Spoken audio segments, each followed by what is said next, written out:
Okay, first you may ask, why didn't I just do the 10 worst WrestleManias in history? Well, after I got past the seventh worst WrestleMania, I said to myself, those WrestleManias were so. They weren't that great at all, but they didn't deserve to be totally bashed like the top seven. So that's why I decided to do seven and not go all the way to 10, because the WrestleManias that I would have put in the 8, 9, and 10 spots, they were bearable. Okay, and before I go on, if you have any chance to get the new issue of Pro Wrestling Illustrated, actually this is kind of a couple weeks old. Shawn Michaels is on the cover. It has a couple of real great articles. Not even the Shawn Michaels article. It has a history of the Royal Rumble, an in-depth history of all the Royal Rumble winners and how it went on to affect their careers. And also it has a great article, the biggest slime balls in wrestling history. It's got Vince McMahon, Stephanie McMahon, Sable, Trish Stratus, Lita, Goldust, the biggest, even Hulk Hogan, Hollywood Hogan, has the biggest slime balls in wrestling history. So those two articles I absolutely love. It has a great Royal Rumble article. You should check it. I'm going to start with number 7. I think WrestleMania 2000, okay? Let's start with the good. You had the three-way match with Angle, Jericho, and Benoit. That was a good, solid match. And then you had the triangle ladder match between the Dudleys, Edge and Christian, the Hardy Boys. That was another really good match, okay? But then the world title match, we never got to see Triple H versus The Rock one-on-one. They had to add the Big Show and Mankind into the mix. Mankind, who got retired, okay? Triple H had beaten Mankind, Mick Foley, 1 month earlier in a retirement match, but they brought him back for one more match, okay? That's the thing about retirement matches. Mankind should never have been allowed to come out of retirement and enter that match. Then they put the Big Show in there. Everybody knew those two guys were going to get eliminated first, okay? They should have had The Rock versus Triple H. They never did have that one-on-one matchup at WrestleMania. So that was very disappointing that it was a 4-way, okay? And if you look at the rest of WrestleMania 2000's card, it's pretty bad, okay? Alright, coming in at the number 6 spot, I put WrestleMania 11, okay? WrestleMania 11, I think, only had... Gosh, I know I've watched that many times because, we used to tape those stuff back in the day. Yeah, I believe it only had 7 matches. The best match on the card was the world title match. Diesel and Shawn Michaels, I think they put on a great match. It lasted 20 minutes. There are certain people that Diesel, Kevin Nash worked good with. Shawn Michaels and Bret Hart were 2 of them. They usually had pretty good matches when Diesel went up against those 2 guys, okay?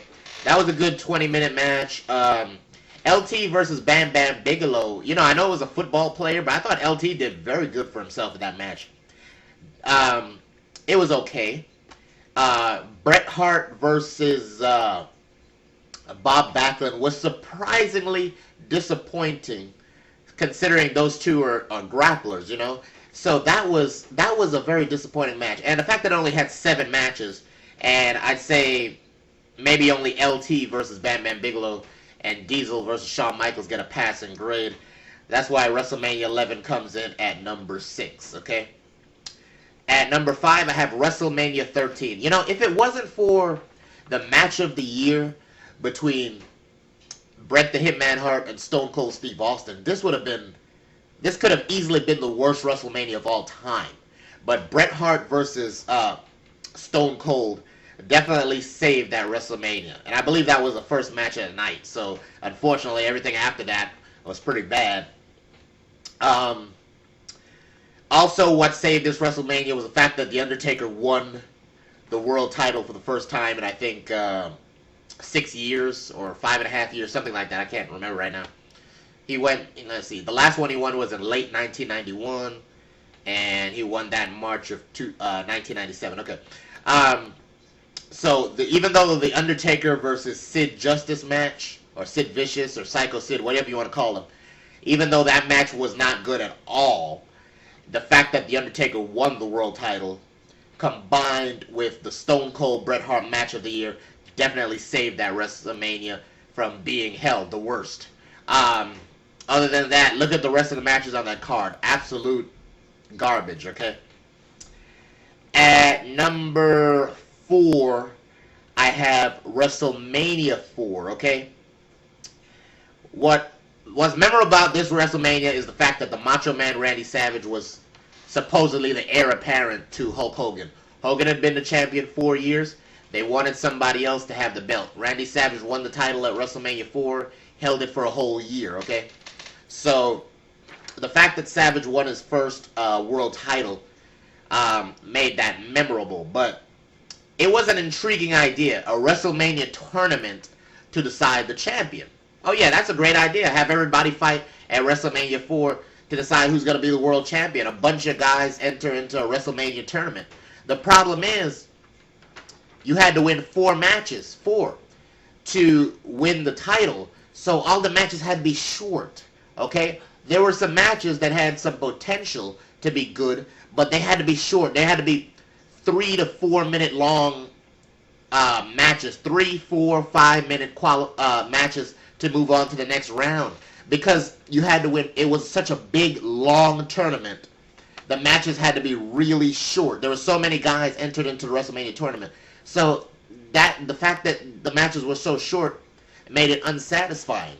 So that's what ruined WrestleMania 4. Okay. But the biggest thing is Macho Man won the world title in a good match with Ted DiBiase, although it definitely could have been better. The number 3 worst WrestleMania of all time. I did WrestleMania 15. I was tempted to move this into the number 2 spot. That's how much I do not like WrestleMania 15. I was really tempted to move it into number 2 spot. The good, Stone Cold versus The Rock. Their very first WrestleMania matchup is a very solid match. So Austin versus The Rock, that was good. Shane McMahon versus X-Pac was pretty good. I'll put that in the good category. But everything else was bad. The Intercontinental title match was bad. You figure a match between Kane and Triple H would have been pretty good, but it wasn't. It was disappointing. And Mankind versus The Big Show, that was also a disappointing match. The Undertaker versus The Big Boss Man was a disappointing match. That was a Hell in a Cell match, maybe one of the worst Hell in a Cell matches of all time. So WrestleMania 15 didn't have much going on. Alright, the number 2 worst WrestleMania of all time. A lot of people think this is the worst, but I have it as number 2. WrestleMania 9. I think WrestleMania 9 is not the worst because I enjoyed Tatanka versus Shawn Michaels. Tatanka versus Shawn Michaels, even though it had a bad finish, it was a good 18-minute match. I also enjoyed the Steiner brothers against the Head Shrinkers. That was a good about 15-minute match. So I thought there were 2 really good, solid matches on that pay-per-view. And even Mr. Perfect versus Lex Luger, that could have been better, but I thought it was still solid. So I'd say 2 to 3 pretty good matches. Everything else was pretty much utter crap. So because I could find a few good matches at WrestleMania 9, I'll have it number 2. The number 1 worst WrestleMania of all time, for you guys who think WrestleMania 9 was bad, check out WrestleMania 2, okay? They followed one of the best WrestleManias, number 1, with one of the worst, okay? Number 2. It's like Nightmare on Elm Street. Nightmare on Elm Street number 1 was probably the best one, or one of the top 2 best ones.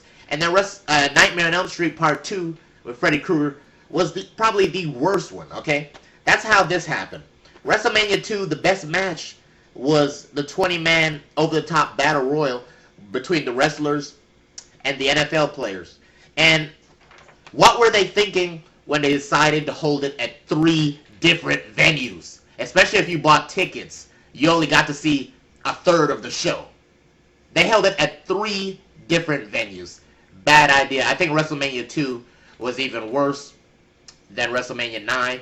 And WrestleMania 15 was pretty damn bad itself, folks. That's my 7 worst WrestleManias of all time.